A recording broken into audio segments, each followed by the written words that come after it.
I'm Michael, and welcome to Beyond the Screenplays, What We're Watching, our podcast where we watch a television series week by week. Today we're talking about The Last of Us, created by Craig Mazin and Neil Druckmann, specifically Season 2, Episode 5, Feel Her Love, available on HBO Max. I'm joined by the Beyond the Screenplay team, Trisha Arand.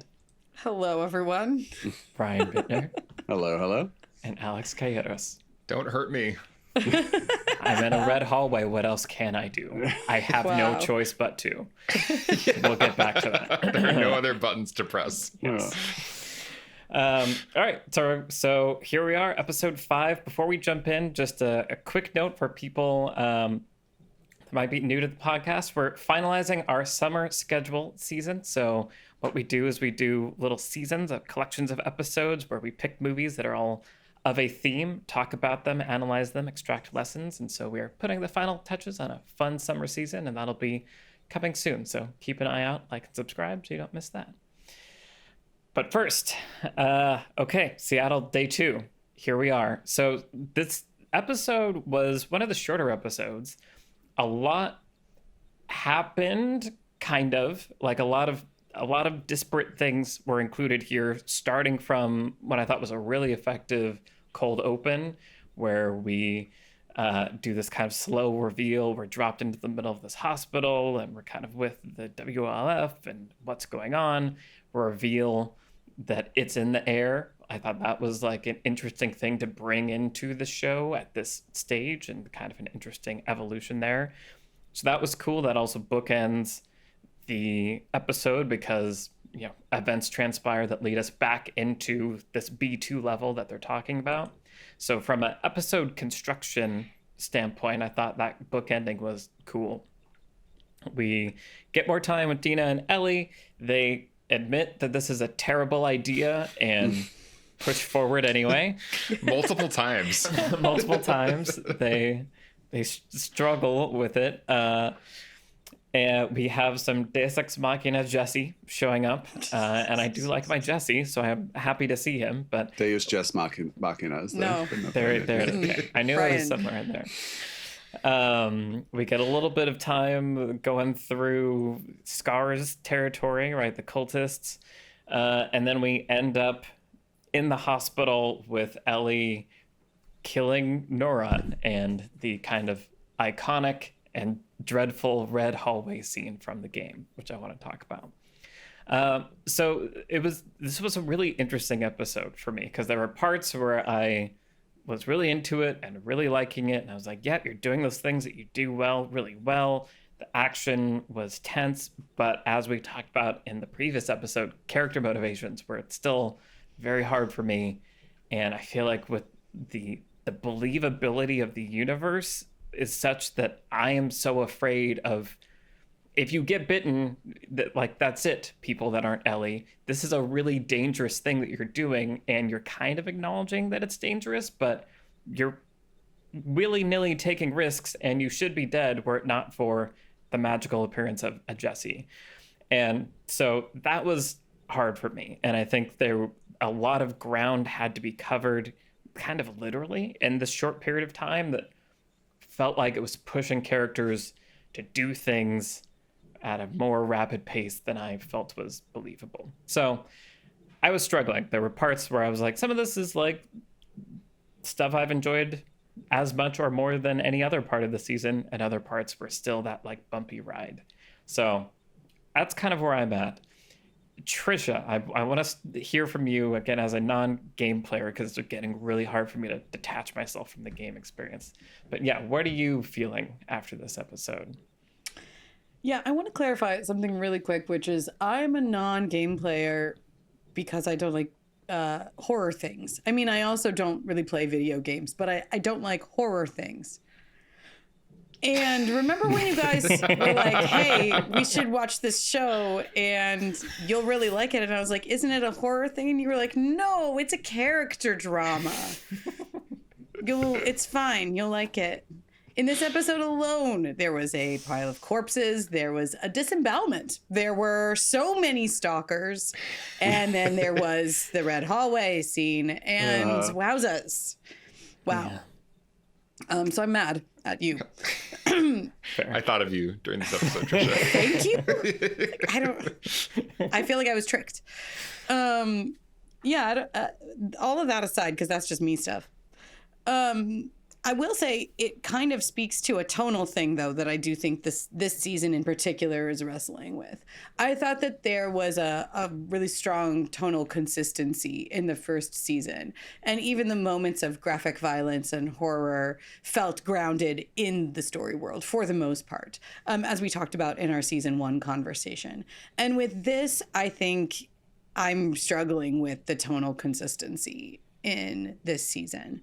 I think that we've, already discussed some of the lighthearted banter, teen romance adventure aspects of this season that feel like they're there, where it doesn't feel like Ellie and Dina are necessarily understanding their situation with full gravity.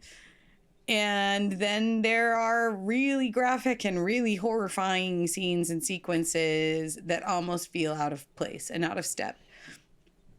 And without knowing the game, I don't know what the solution is. I wonder about the adaptability of the material. I wonder about the structural approach. I wonder about the POV a lot. There's the scene in this episode that seems at the very, very end, almost a coda, that seems to indicate that the next episode will be mostly a flashback, or at least a good section of it will be flashback to, why wasn't Ellie surprised when she learned all of the information from Nora in the hallway? And so that that in itself, I think, is interesting, but does feel a little bit like cheating, or like if I had known some of that earlier, maybe that would have helped some of the tonal bumps. Like, Ellie is hiding. It seems like at this point, Ellie's hiding stuff from me on purpose, me, the viewer.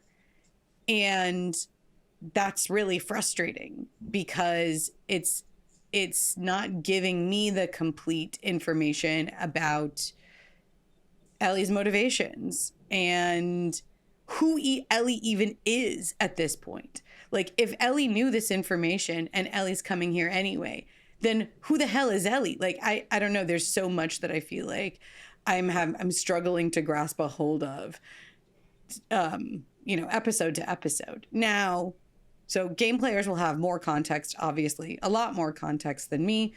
But as one of you mentioned early on when we were starting to cover this season, I mean, a good chunk of the audience has to be me, right? Like, maybe most of us me? Like, our moms are watching this show. Right. Yeah. I mean, in theory, the show is made for people for whom this is the first time they're seeing the story. That's who it should be made for primarily. I would think. And so, yeah, I don't know. I feel like the creators are in a really difficult place, but I also wonder if wonder about, like, is there a way to make it feel like it's all one show instead of this really whiplashy kind of experience that I'm having? And then also, like, feeling just like there could be more on the page. They early in this episode get into Dina. Hi, Dina. What the hell are you doing here? Dina, tell us your story. And I'm like, I needed this information 4 episodes ago. I asked for it 4 episodes ago. And now I'm getting it here, and it doesn't feel like it's enough. And it also doesn't feel like it's that well motivated right here.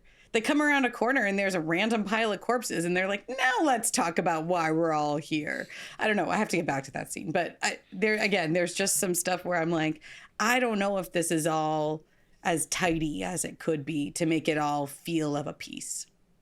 Yeah, 100%. And I think, like you said, there's a large challenge at hand here for the creators. I think what is frustrating is I think there were different calls that you could have made that might have fixed it, and that's frustrating, I think. But Brian, what are you thinking? How are you feeling at this moment? Yeah, I am still very much enjoying the show and happy it exists and happy we're in game 2, you know. But yeah, I am starting to feel the messiness right now, you know. And the second game is a lot messier than the first game, but there, you know, we talked about it with season 1. There, every episode felt like it was there to do one specific thing.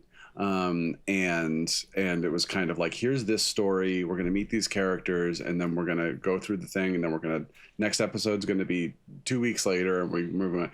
And I said a couple episodes this season, and really these 2 seasons may be more of a, here's a big picture, and we're going to kind of cut it up into pieces and put the pieces together wherever they seem to make the most sense, you know.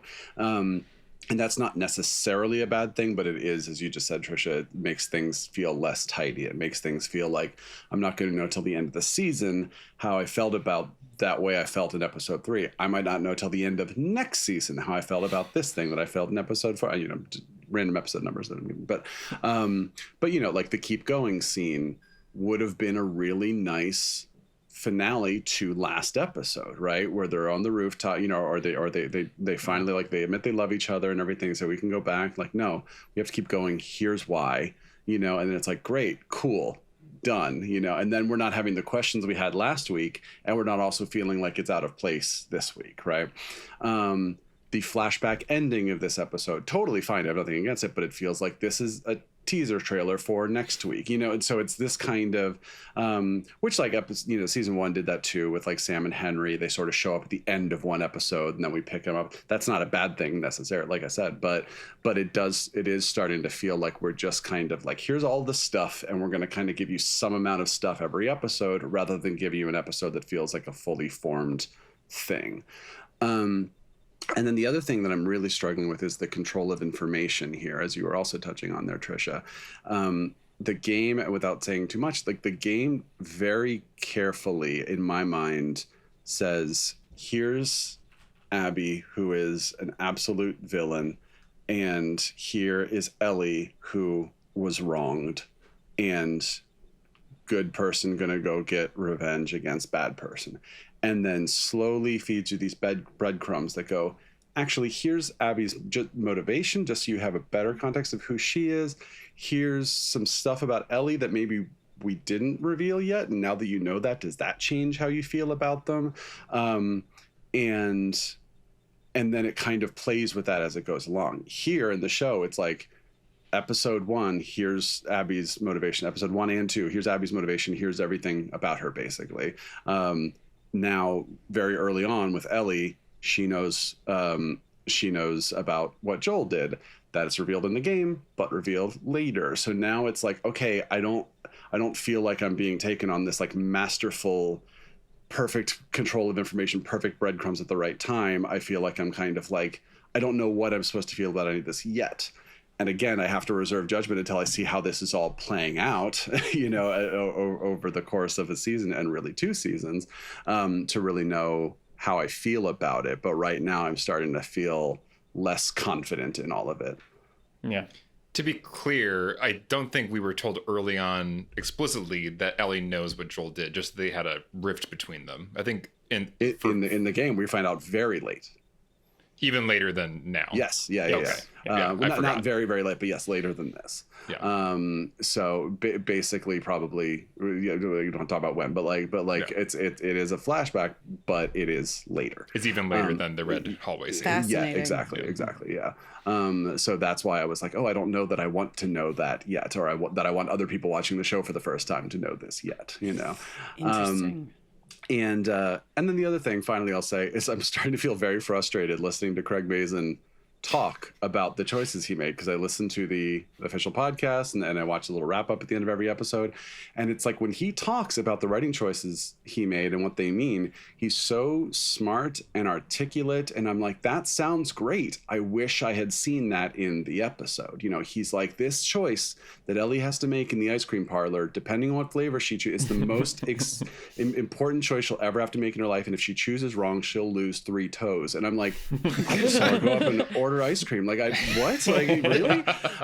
So there's a lot of that I'm just like, man, like what my friend and I were talking about it after the episode. We're just like, I wish I saw what he put, what he knew he was putting in, you know, into the episode. I wish I saw that more on, you know, on the page, more on the screen. And we can talk about it a little with this episode. But I feel like there's stuff. Context. You use the word context, Trisha. It's like when you have read a book before seeing a movie, you are going in with more context than your friend next to you has, right? That shouldn't be the case, but it is the case. Like, you're going to know more potentially about these imaginary characters than someone who's never read, you know, or played the game or done whatever it does. And I don't want that from like someone talking about the episode who made the episode in a podcast that's released 5 minutes after the episode airs to be like, oh, now I understand what I just watched, right? It's like, I want some of that. I want a little bit of, I want to put pieces together. I want a little of 2 + 2 and everything. I don't want to kind of feel like I didn't really get the choices you were making until you explained them to me later. It's like, here's why the joke was funny. Let me tell you, let me explain it to you, right? It's that kind of energy sometimes. Yeah. I struggle sometimes with these official podcasts that go with these shows, because it almost feels at times that they are being used as a crutch to say, hey, this episode actually was good, listener. Let me explain to you why it was so good. I'm thinking about the Foundation podcast, which I listened to when we were watching Foundation. Wow. So, yeah. Listener, if you want to hear our thoughts on season 1 of Foundation, we sure had some. We sure had some. And if you want to hear our thoughts on season 2 of Foundation, we didn't. Don't hold your breath. 2 and 2. You can put that together. Hey. Cool. All right. Well, Alex, what about you? How are you feeling? You guys have summed up a lot of the thoughts I've been having, so I won't repeat them. I did enjoy a lot of the sequences in the episode last night, and it was making me think of a recent film club Patreon hangout we had with our patron supporters. We do that once a month, and we were talking about The Last of Us last weekend. And a couple people on the call were saying, you know, I think one person said they wish there was more video game action, or they're kind of surprised in season 1 how there wasn't as much of that experience in the show. And then someone else commented that they really liked some of the sequences where they almost felt like they were kind of passively playing a game. And this episode felt like the most that to me of the whole series so far in a lot of ways. Just these really extended action sequences that were right out of the game, going into the park, kind of being in the foliage. So I enjoyed seeing that rendered in live action, and those sequences were really thrilling, I thought. I also love the Craig Mazin cold open. I think he's so good at those scenes, and it makes me feel like, yeah, he's done such a good job at imagining new scenes with new characters in the story world. It makes me want a Last of Us show written by Craig Mazin, not about Ellie or any of the main characters, but about like the other people in this world. Totally. Like, if I could have seen a whole episode about the people in that opening scene, I would be so happy. I'd be so happy. And I just feel like the world is so interesting, and this revenge story, which once again, I think is being imported from a game, which is kind of commenting on the medium and the experience of being the person holding the controller in charge of these characters. And there's so much about doing this exact story, this revenge thing in that medium, that when transplanted onto these like teenage women, like actually embodied in live action in real life, is feeling not the same. And so, yeah, there's other parts of this world that I'm finding more interesting than the Ellie and Dina through line, which is unfortunate because I want to be excited about them. But yeah, for all the reasons you guys have been laying out, it's feeling the most bumpy, whereas everything else in the world is feeling really exciting.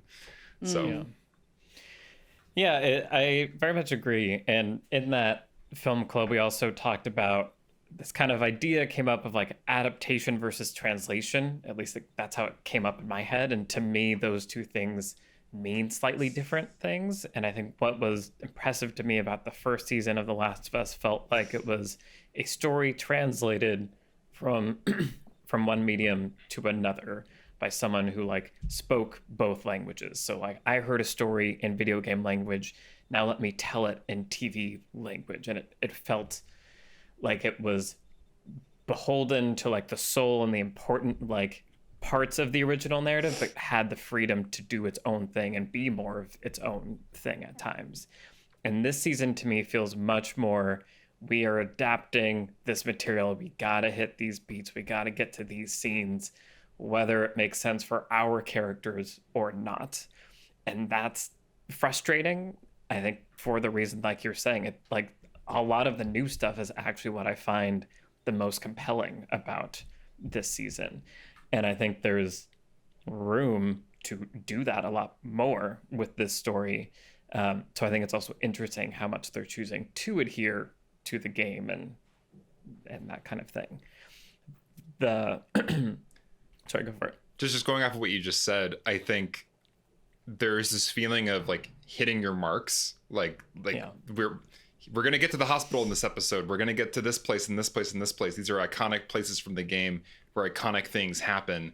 And so no matter if we've definitely earned this moment or built to this moment properly, we are now physically here. We've hit the mark. It's time for the red hallway scene. So like, go. And that's what's feeling awkward about this season in general, is that we keep arriving at places where an important thing from the game happens and then we make it happen, but we haven't gotten there organically. Yeah. Well, and it does make me wonder, like, first of all, as a writer, I can imagine how frustrating that could potentially be, right? Like, you have basically a laundry list of check marks that you have to get to.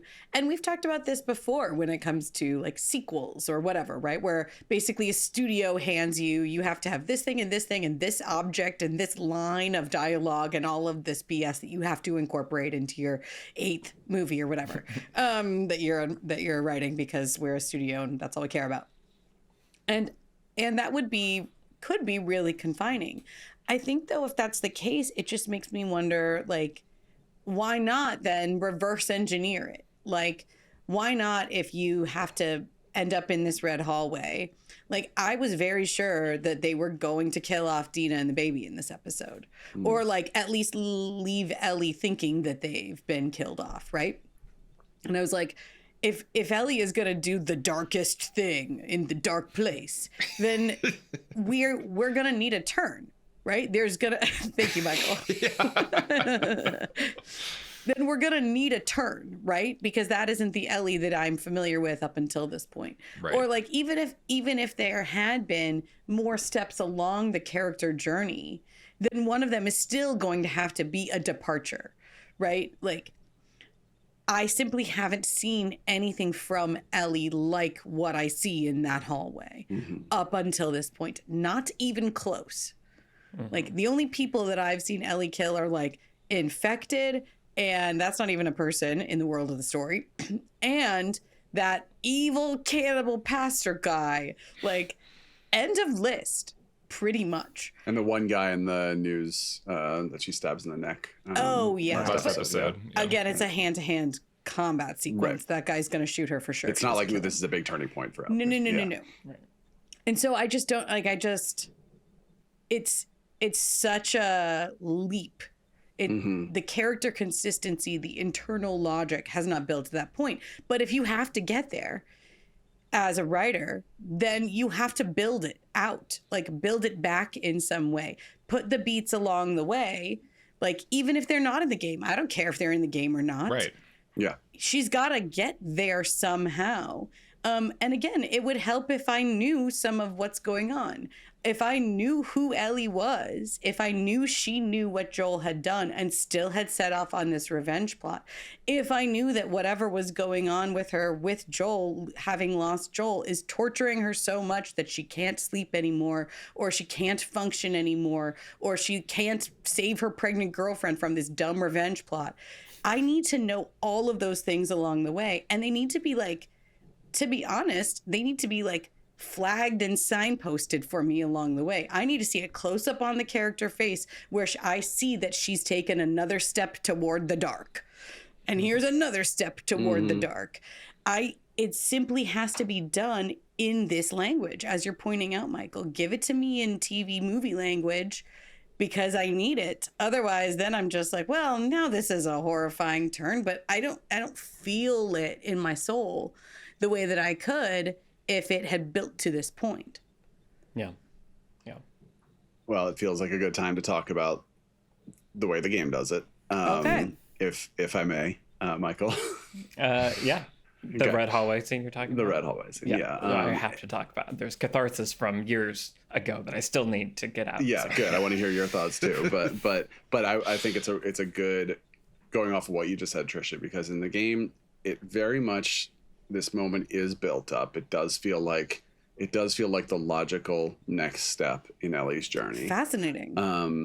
And the way that it's done though is it's a cinematic until basically it's time for Ellie to pick up the pipe and kill Nora, and then an X comes up on screen and you have to press it for her to swing that pipe and hit it, and you're just seeing it from Nora's POV. Essentially, you're just seeing Ellie hit it, and then another one comes up and you have to do it again. And the only way to progress through the game is to keep hitting that button. And like it or not, it is affecting as hell to make you feel what Ellie is feeling in that moment. Which I also missed from this episode because it didn't feel like it had that, like, we're off the deep end now kind of feeling that it does in the game. It felt like we did it and then we cut away. We got there, but then we cut away right away.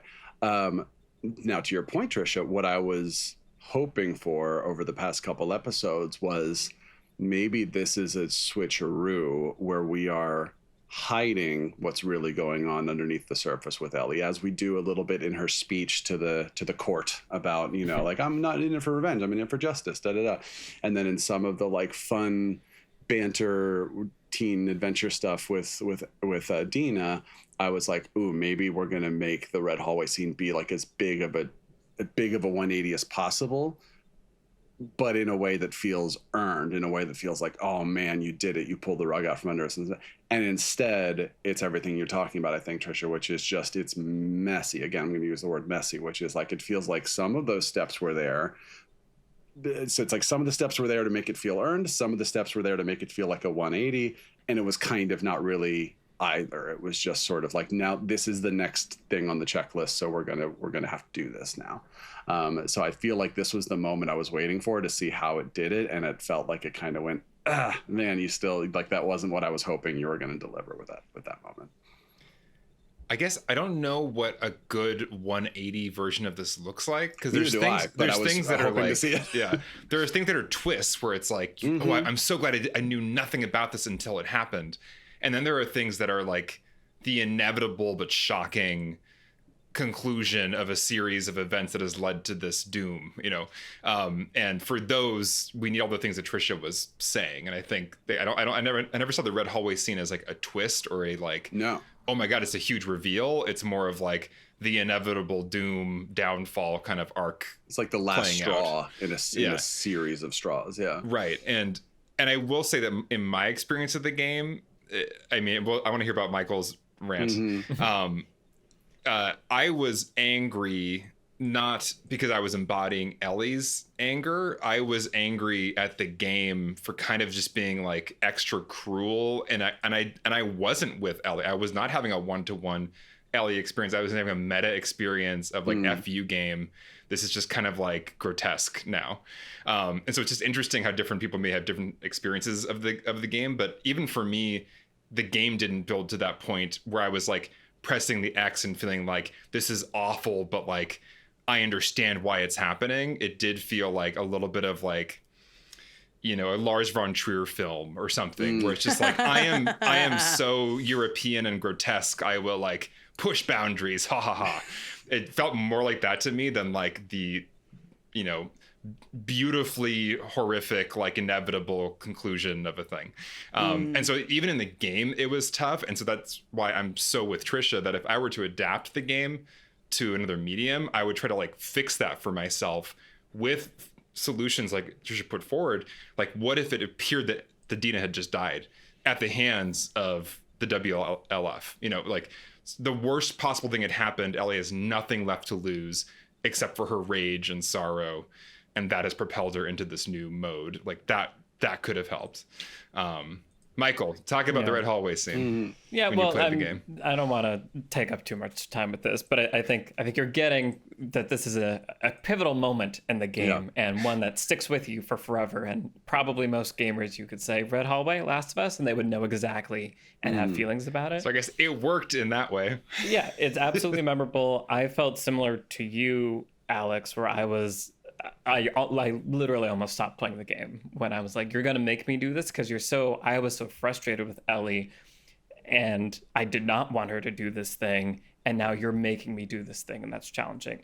But also it's pivotal because it is it's like a Michael Corleone midpoint moment for Ellie, right? It's like, you're going to do this thing that you said.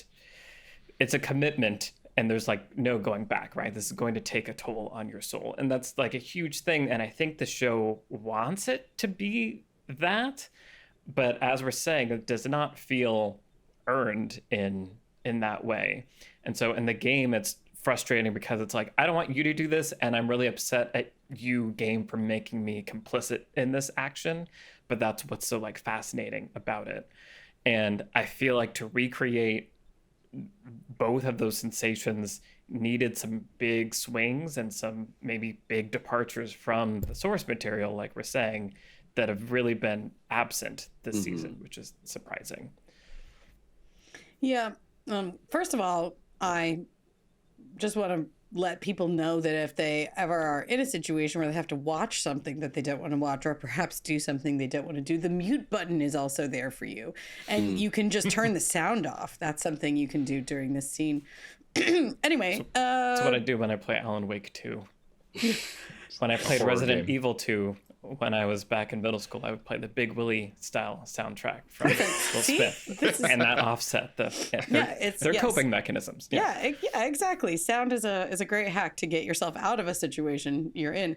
Anyway, all of that, I think that there were a few moments in this season where there could have been more opportunity to really show us actually where Ellie was psychologically.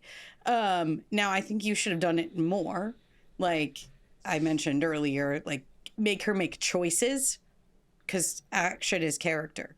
Character is action. So make the character make choices that are signaling to us where she really is. But some of the key moments that you can do that are when the character is alone. Now, I mentioned I think it was the third episode, where she's one of the very few scenes we have with Ellie by herself. She's like walking around in the house by herself, processing the grief. She's crying. We see how much she's struggling with the loss of Joel. We see her by herself briefly in the music shop scene before Dina walks upstairs, where she sits down and she really starts playing the guitar. She's like looking for a guitar also, and then she finds the one that's magically preserved in that case because it has those random packets of things in it. Anyway, but she finds that, and then we see her by herself. There's another scene in this episode where it feels like that's what the writing is trying to do, where it's like, here's Ellie alone. When a character is alone on screen with us, they have to act authentically to their real psychological state of mind. That's an understanding. That's a compact between the viewer and the character and the writers. Like, when the character's alone with us, they have to be authentically themselves. And so if Ellie had sat down to play that guitar on stage in the theater, we see right now all she does is play a couple notes of a song, decide she doesn't want to play it anymore, put the guitar down and walk away. Maybe the song is significant. It wasn't not the clear lyric to me. Is like, if I were to ever lose you. Oh, that's right. I'd surely lose myself. Yeah. Okay. Not enough. But it's very enough to Yeah. Very subtle by comparison to that I'm going to murder someone in cold blood in the worst, most gruesome way possible. So it doesn't quite get you there. But what if Ellie had made a more dramatic choice in that scene? What if she had like taken the guitar and smashed it and like maybe, trashed some of the stuff, like had a brief release of the inner violence and rage that she's been struggling with? It wouldn't still all the way do it, but it would be a foreshadowing, right? I think as a writer, you're always trying to hold, make choices feel that it's that balance of, what is the inevitable choice that also isn't the predictable choice. Yes. And we talk about, in like middle school literature, we talk about foreshadowing, and some of the best examples of foreshadowing from literature. Things do need to be foreshadowed. They really do. We need to have a sense of the growing tension or the doom or the darkness that is going to fall. We absolutely just have to have that. And yet you also, need to make it surprising so that people are still interested. And so I just think there's not enough foreshadowing here, and it's a weird, I guess, like problem to bump on, but it really is what's going on. And I think, just to clarify, it's not that you need to tell us, the foreshadowing doesn't have to tell us what's going to happen, but we need to understand clearly what's something at is risk going of to happening. happen. Yes. Yeah, I was hoping to see, over the course of the last few episodes, I was hoping to see, here's how she is to the people of Jackson, but really, here's how she is when she's with Dina, but really, here's how she is when she's by herself, right? I was hoping to see a little bit more of that, and we haven't really seen a lot of it. Control of Information, that song is significant in the game. At the time in the game where she plays a few notes of the song and decides she can't, we have context for why that song is important and why she can't. Now I'm really frustrated. I expect we'll get that context before the season is up, but again, it's like, it's not that it's a bad choice, but it feels like a worse choice. It feels like a worse choice to be like, here's something that you might forget because you're not even remember that it happened because it wasn't significant at the time, until an episode or two, whatever, from now, where then you have the context, where then you rewatch the season, you're like, oh, that's what that scene meant, right? As opposed to here's the sort of setup, and it's like we get the payoff before the setup, and I again, I'm withholding judgment until I see how it's all used, but that specifically stood out to me as something. No, I'm with you. I was just saying, like, even with all of that being the case, I still think it needs a bigger reaction. Like, for it to actually equal foreshadowing for this episode, it still has to be like, she's choked by tears. She throws the guitar to the floor. So you remember that moment later when the setup happens of the payoff. The filmmaking needs to point to it. Right. Yeah. At first, when you were saying she smashes the guitar, I'm like, oh, that's too much, Trisha. But then I was thinking about it, and I do think Ellie's character could be really interesting as played by Bella Ramsey if there was this sense of she's dangerous in like kind of that like troubled kid that could snap any moment kind of way. That's an interesting psychological profile to explore. And just like a troubled teenager who's endured really horrific trauma and who like could psychologically snap from it all. And I think like what you're getting at there, I think that could have been a really interesting thing to kind of play with throughout the season of like, even Dina, it would be interesting if Dina loves her and cares about her, but is a little freaked out by her sometimes, or a little scared actually, and is like, I don't know what you're capable of because there's something in you that's kind of broken. And because that is once again where the Red Hallway wants us to end up. But I'm not really scared of Ellie for so much of the season because she's so kind of charming and fun and cute teenager stuff, and that's most of what we're getting, and not this like broken, dangerous part of her.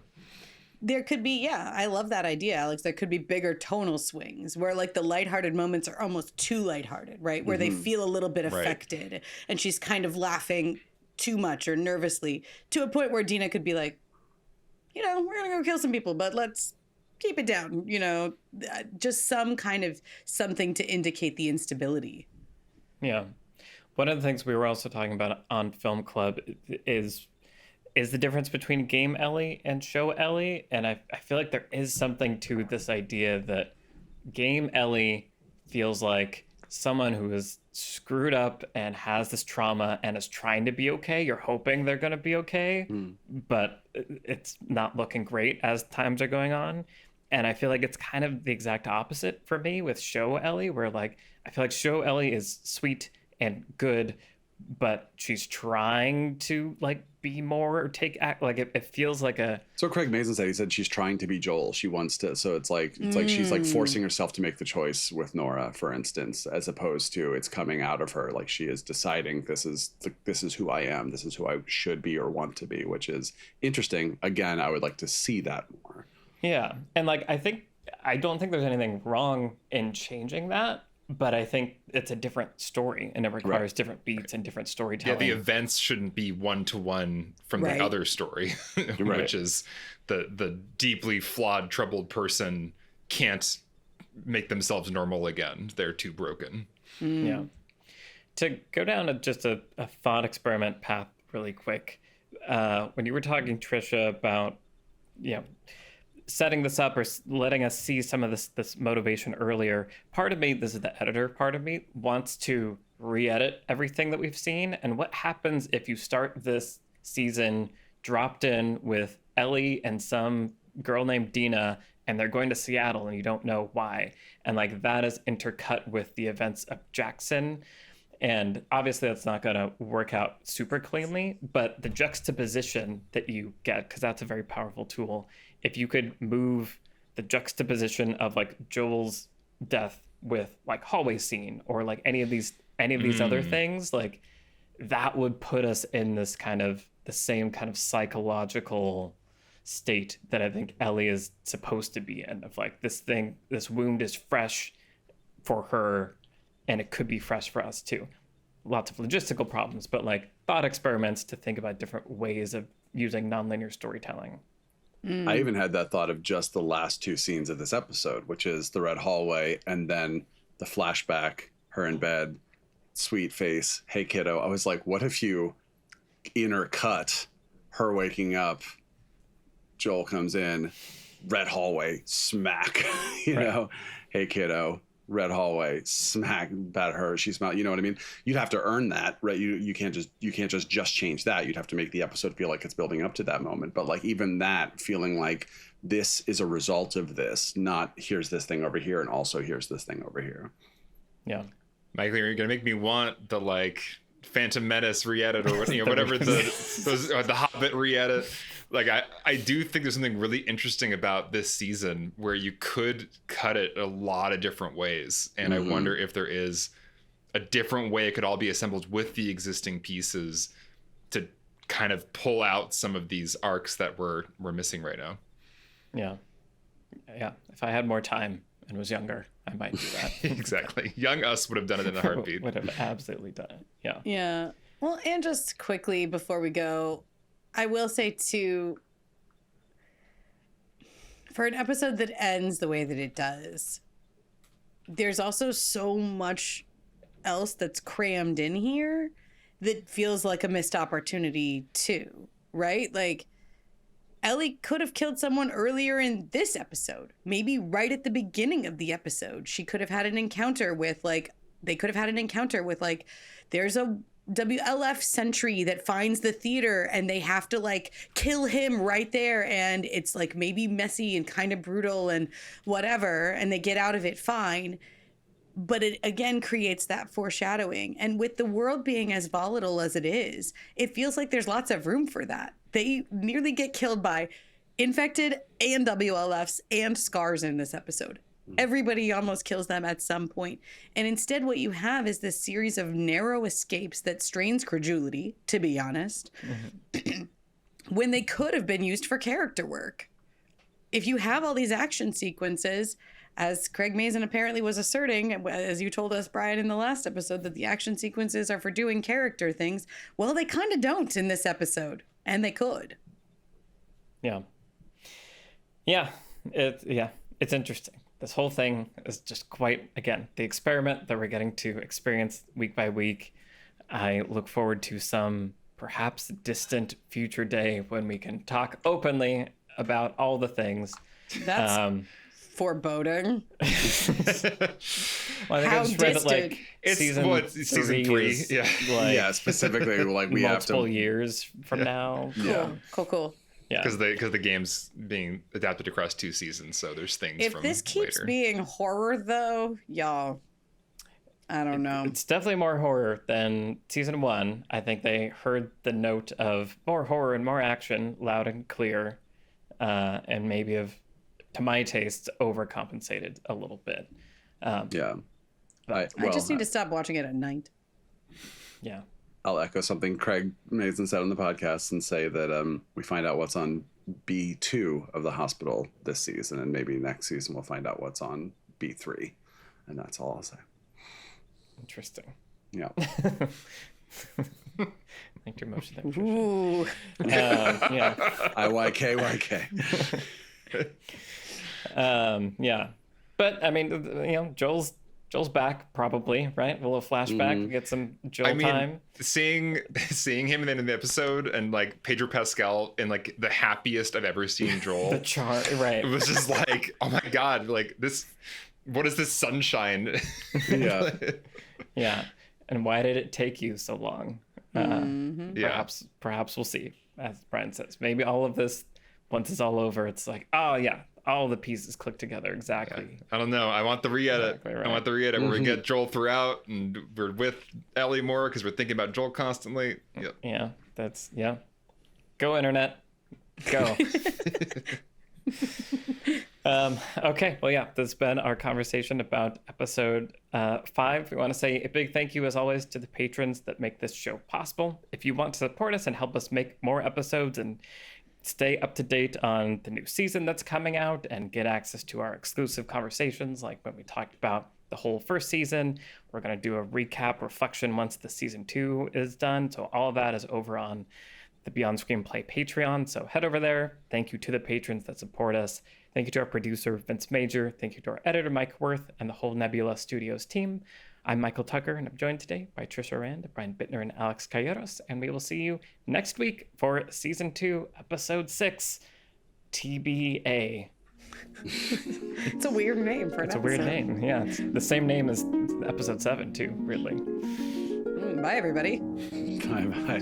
Bye.